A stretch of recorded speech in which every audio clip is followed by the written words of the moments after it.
balik keindahan alam dan perbukitan yang memeluk erat, tersembunyi sebuah desa yang begitu istimewa, di mana kepedulian terhadap lingkungan menjadi dasar bagi keberlanjutan dan kemajuan.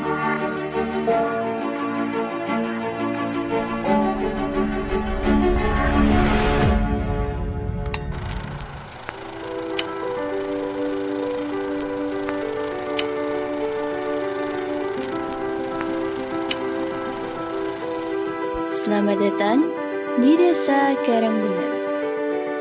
Desa Karangbener adalah bagian yang tak terpisahkan dari keberlanjutan dan keberagaman wilayah. Desa ini juga menjadi tempat berkembangnya beberapa UKM, seperti industri pembuatan tempe dan tahu, yang turut berperan dalam perekonomian desa.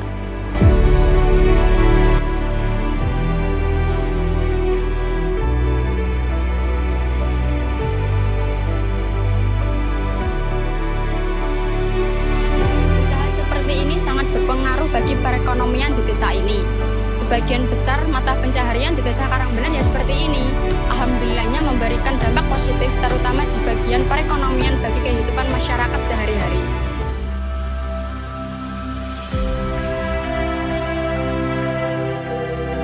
Desa Karangbener tidak hanya berfokus pada pengembangan ekonomi, melainkan juga memegang teguh nilai kebersihan dan kelestarian. Di Desa Karangbener juga terdapat masyarakat yang bekerja di pabrik jarum.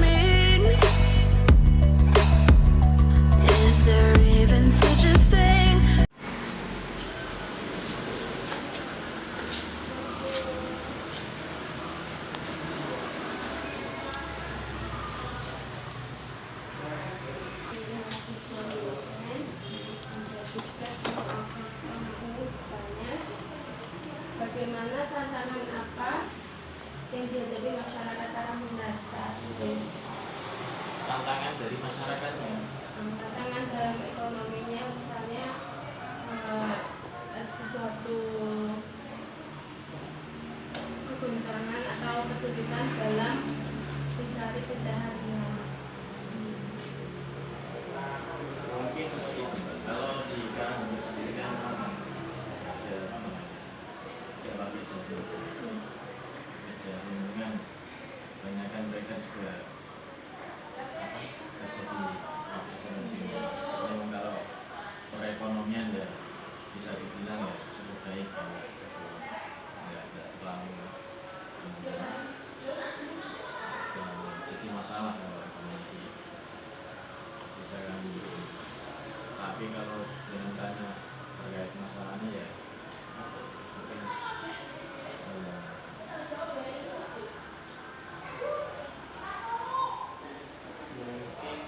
masalahnya apa ya? Kalau masalah ya mungkin dengan tanyanya ya ke masyarakatnya minta masalah.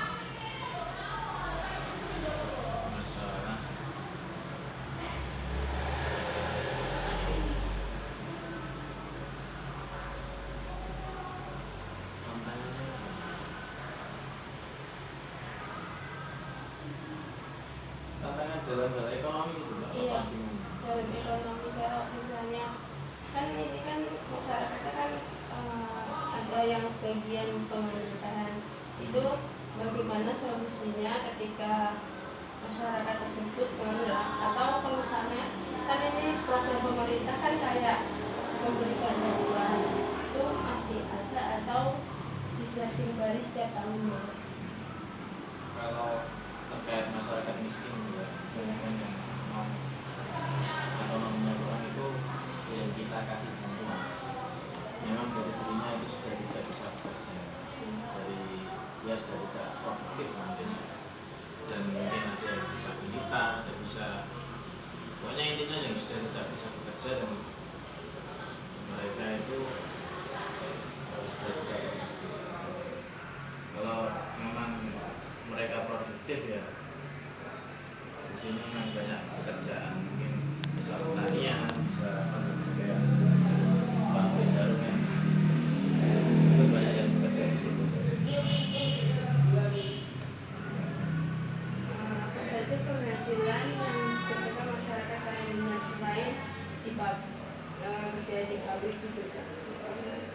kebanyakan itu mereka ya memang pertama ya Pak, pabrik di pabrikan, ada yang di Jarum, mungkin ada di Pura, pokoknya kebanyakan memang pabrik itu saya kan benar.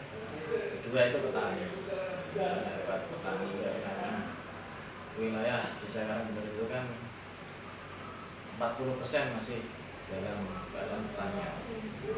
Masyarakat kebanyakan masih di pertanian.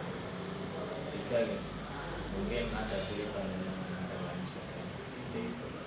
Kalau seperti pengusaha, pedagang itu juga lumayan.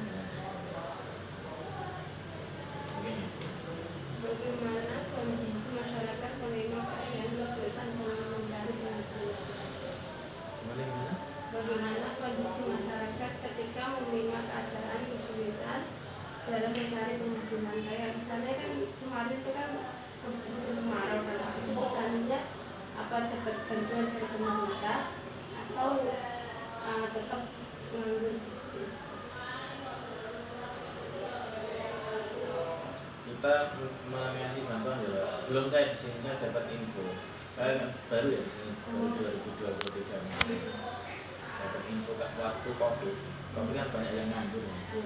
Itu katanya dapat bantuan dari pemerintah, BLT itu ya. Nah itu ada mungkin sekitar 100 berapa gitu. Mungkin ya dia terdampak COVID dan yang mungkin di PHK atau orang dari pekerjaan itu dari desa membantu, mungkin dari daerah desa 300 ribu ada 100 lebih ya, 100 lebih kakak kalau tidak salah ya, soalnya kan pada waktu itu saya di sini. Mungkin bagaimana strategi Bapak buat memecahkan masalah? Memecahkan masalah? Iya, misal kalau ada kan banyak tuh Pak, kayak ada pengangguran, terus ada pekerjaan yang tidak sesuai atau apa. Sebetulnya ya, kalau terkait pengangguran gitu ya, pekerjaan itu banyak. Kebanyakan orang yang nganggur dan dia produktif itu memang malas bekerja dan malas mencari pekerjaan. Iya. Kalau pekerjaan di sini memang banyak, sehingga kayak petani di sini mungkin dari kita kan perangkat desa kan banyak yang dapat bengkok kan, hasilnya kan bengkok dan itu pertanian. Itu mereka kebanyakan disewakan karena memang sulitnya mencari petani. Padahal yang lapangan pekerjaan seperti petani kan masih terbuka untuk mereka yang mungkin pengangguran bisa jadi petani kan. Nah, mungkin dari pengangguran tersebut itu kalau menurut saya memang sebabnya memang mereka malas mencari pekerjaan atau mungkin gengsi atau mungkin apa. Padahal lapangan pekerjaan di sini memang masih ada. Petani kan masih bisa kayak gitu.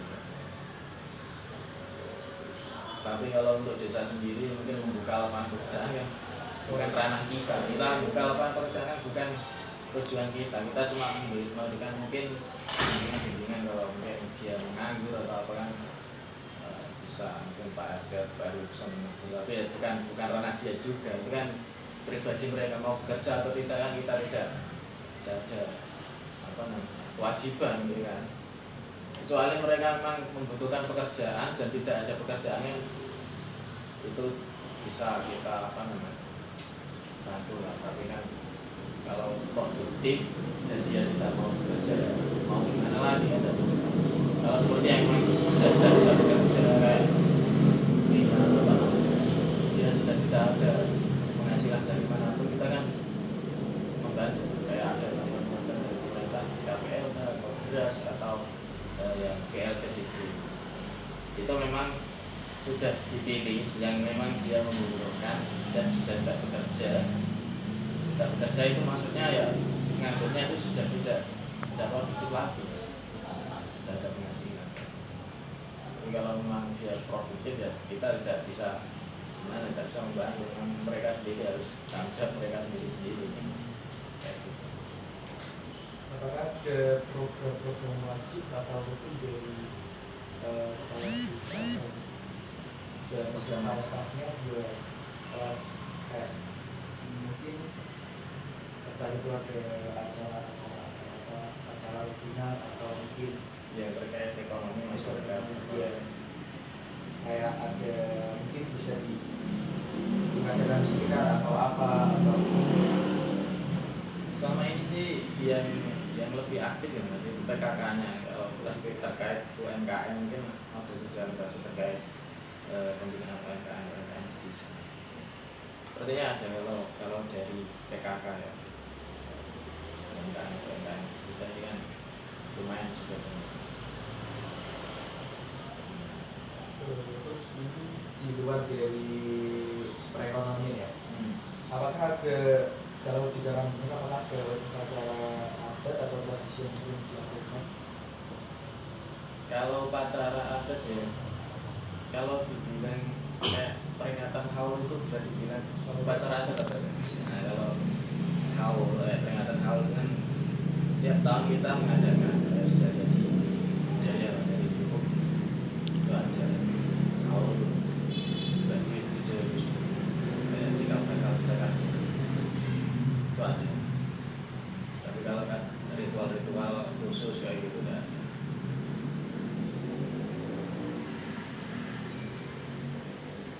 Untuk permasalahan yang sering dihadapi oleh masyarakat permasalahan masalah halaman segala sektor, segala sektor. entah itu di sektor ekonomi, entah itu di sektor kayak pembangunan atau jalan dan lain-lain. Apakah mungkin ada yang dikeluhkan misal jalannya kayak yang berlubang atau pembangunan yang kurang maksimal? Ya semua sih yang mengatasi.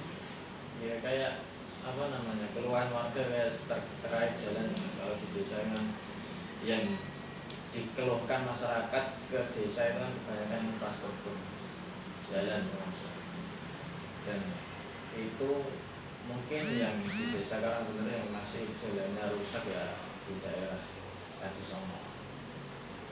Dan itu sebabnya memang kemarin itu kan pada waktu kita mau katanya ya Mas, soalnya itu kan di waktu COVID itu kata berangkat sini dulu waktu mau menganggarkan pembangunan jalan di Bukas itu kita terkendala ada COVID muncul malah kita dari pemerintah kan terus apa namanya menyuruh untuk anggarannya itu dialokasikan untuk penanganan COVID.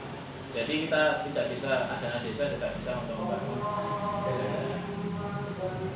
Jadi itu baru kemarin ini apa namanya dana desa tersebut bisa untuk membangun jalan. Kita sudah musyawarahkan dan memang kita fokuskan di Kadisono. Sengketa tanah ini sih sudah biasa saya sengketa terus apa lagi? Terus apa lagi? Kalau dari masyarakat ke desa kebanyakan infrastruktur sama bantuan yang kadang kan mereka tidak tahu dan kenapa yang dapat malah yang kaya, yang miskin malah tidak. Padahal ada beberapa bantuan yang milih orangnya itu dari dinasnya sendiri, bukan dari desa. Mereka dapat data entah dari mana, dan tiba-tiba yang dapat si A, si B, tergantung. Sedangkan yang miskin itu malah tidak dapat. Kayak gitu seperti ya sudah biasa. Tapi kalau data yang dari kita sendiri itu seperti BLTDD itu kan sudah tempat sasaran. Tapi kalau yang dari dinas kementerian kayak biasa itu kebanyakan salah-salah. Cuma kita mau mengubahnya itu bisa, cuma prosedurnya panjang dan mudah. Dan yang penting dia apa adanya. Terus mungkin pesan dari Bapak buat masyarakat yang susah atau malas cari pekerjaan itu balik lagi ke ekonomi Pak. Iya. Itu buat gimana sih? Pesan untuk masyarakat ya itu Mas, pokoknya jangan malas-malas mencari pekerjaan. Saya dulu juga pernah yang namanya mencari pekerjaan, memang sulit. Tapi yang membuka pekerjaan itu banyak, tergantung kita mempersiapkannya kayak apa. Yang kita dipersiapkan kayak dari kecil kan sudah sekolah itu kan merupakan persiapan kita untuk masa datang. Ya, memang kalau kita persiapannya bagus dari awal, kita sudah belajar semuanya, kita lakukan dengan baik, otomatis nanti mencari pekerjaan juga mudah. Ya. Kalau sudah terlanjur sudah lulus dan dia tidak bisa mencari pekerjaan, ternyata memang penyebabnya pendidikannya yang kemarin itu hasilnya kurang memuaskan. Ya, mau tidak mau harus dia menyadari, maksudnya kayak pekerjaan apapun harus dia jangan pilih-pilih. Mau pekerjaan apapun jangan pilih-pilih. Pekerjaan itu banyak, cuma mereka banyak yang pilih-pilih. Kalau menurut saya kayak kalau urusan seperti itu yang nganggur itu mereka pilih-pilih pekerjaan. Padahal kalau petani mau